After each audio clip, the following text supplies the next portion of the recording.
Hi everyone. Today I'm reading CNN News. Today is October 5th, 2020.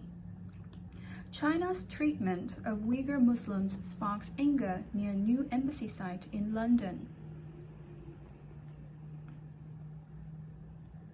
China's decision to move its British embassy from London's upmarket West End to the less glitzy East could have been a heartwarming tale of homecoming. The new mission will be built at the former Royal Mint, just a stone's throw from the city's original 19th century Chinatown. China plans to refurbish the building and establish its biggest diplomatic mission in the world at the site, set just back from the River Thames on the outskirts of London's financial centre.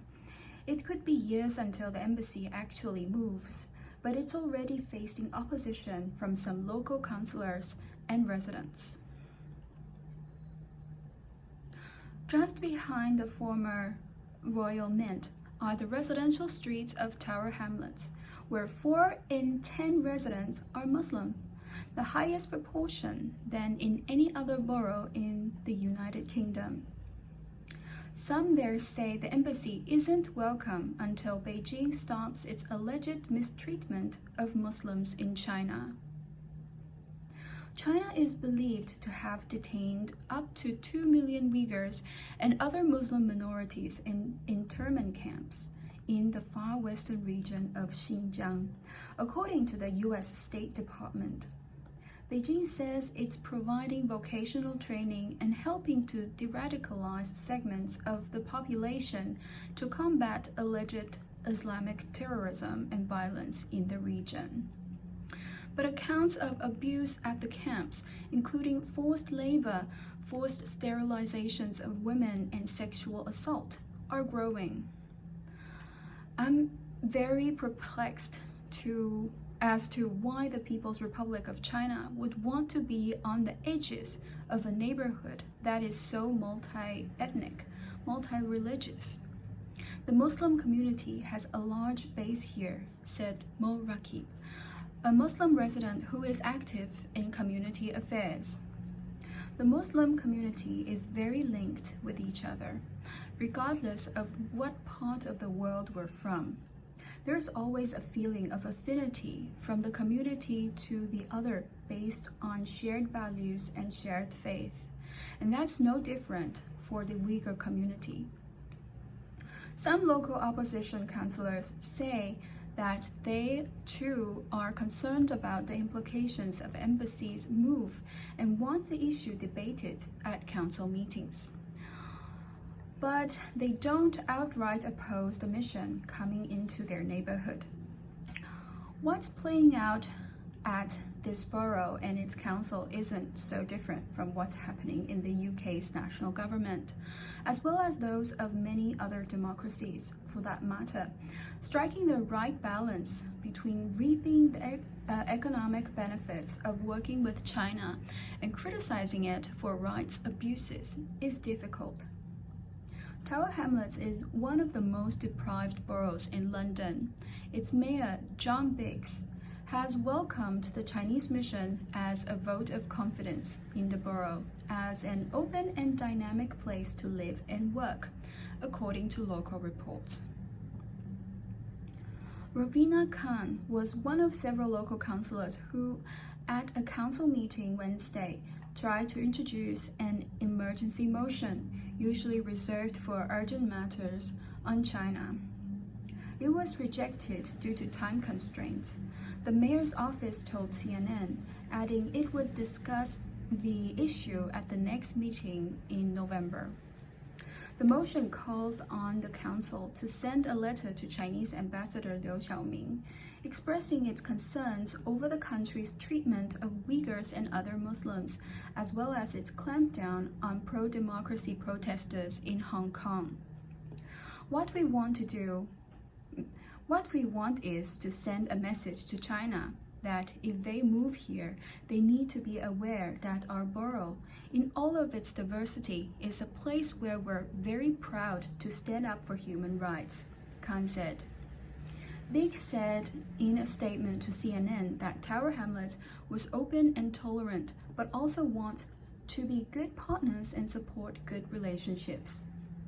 He acknowledged, however, that he and the community were concerned about China's rights record, in particular the appalling treatment of the largely Muslim Uyghurs, and that it was right to challenge the Chinese government on the issue.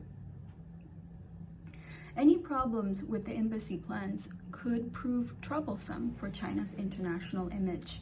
At a ceremony to hand over the site to the Chinese mission in 2018, Ambassador Liu said he hoped the embassy would become a London landmark and that the new premises should be a symbol of China's current role and influence in the world. In a statement, the Chinese embassy in London said the move had approval and support from the UK government, and that the relocation of the Chinese embassy to Tower Hamlets will bring more vitality into the area. The embassy added that the Chinese government attaches great importance to safeguarding human rights, and said critics should abandon their lies and deceptive words on Hong Kong and Xinjiang and stop using human rights as an excuse to interfere in China's internal affairs. The Chinese Ministry of Foreign Affairs did not respond to a request for comment. Trade versus rights. Demonstrators on Thursday gathered in dozens of cities around the world to protest China's treatment of certain groups in the country, including Uyghurs, Tibetans, and people in Hong Kong. One of the organizers, Rahima Mahmood from the World Uyghur Congress in London, said countries were choosing trade over human rights.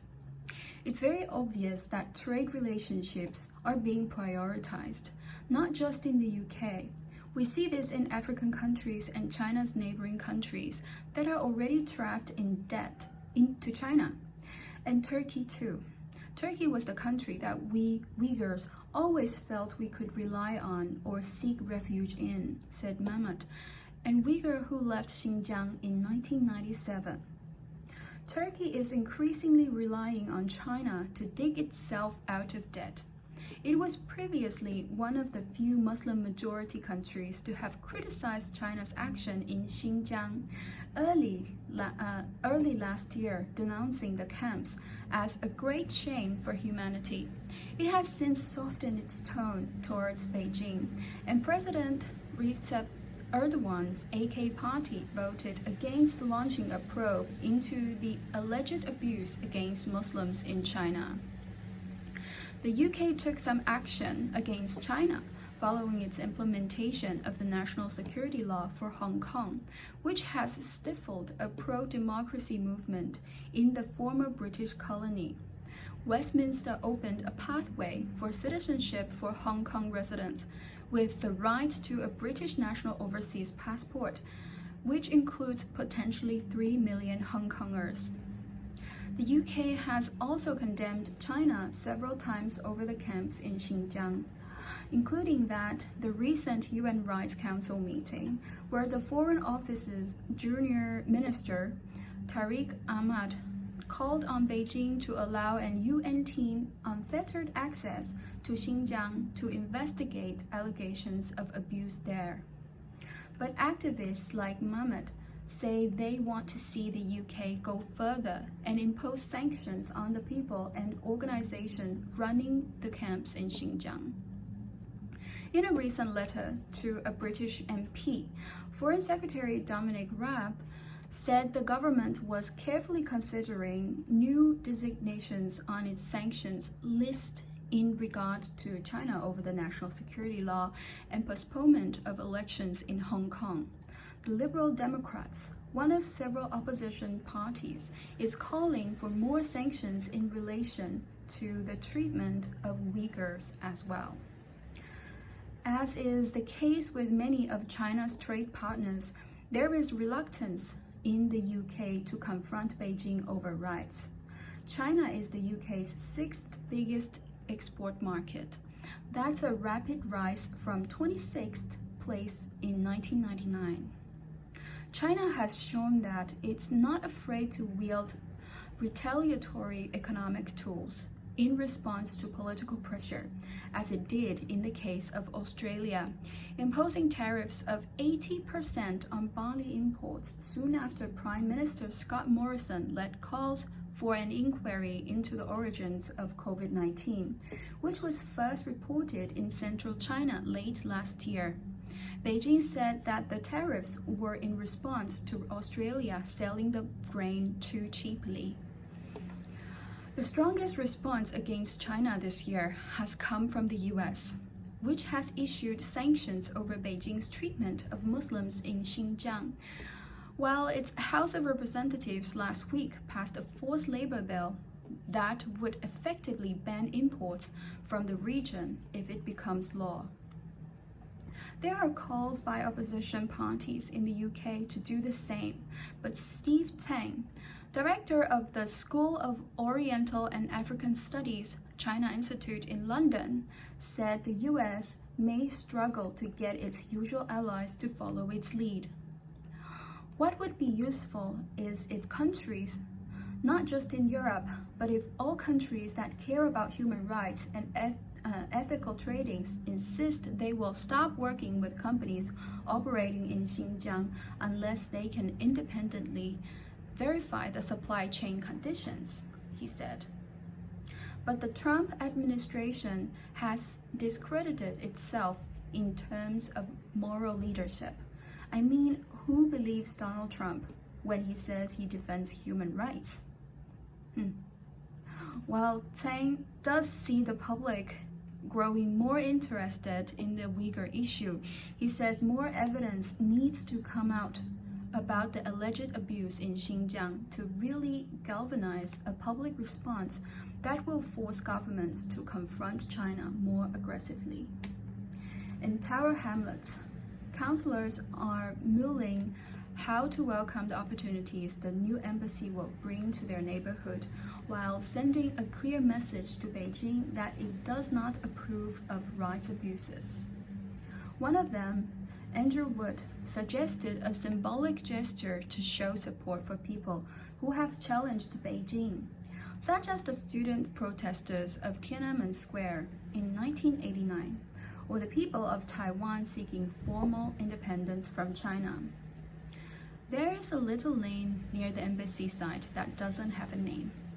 We're wondering if we could call it Tiananmen Road or Taipei Road. It might be just one way of sending a message that governments have to look after all their people. Thank you very much for your attention. This is the end of the content, and I hope to see you in my next videos. Bye!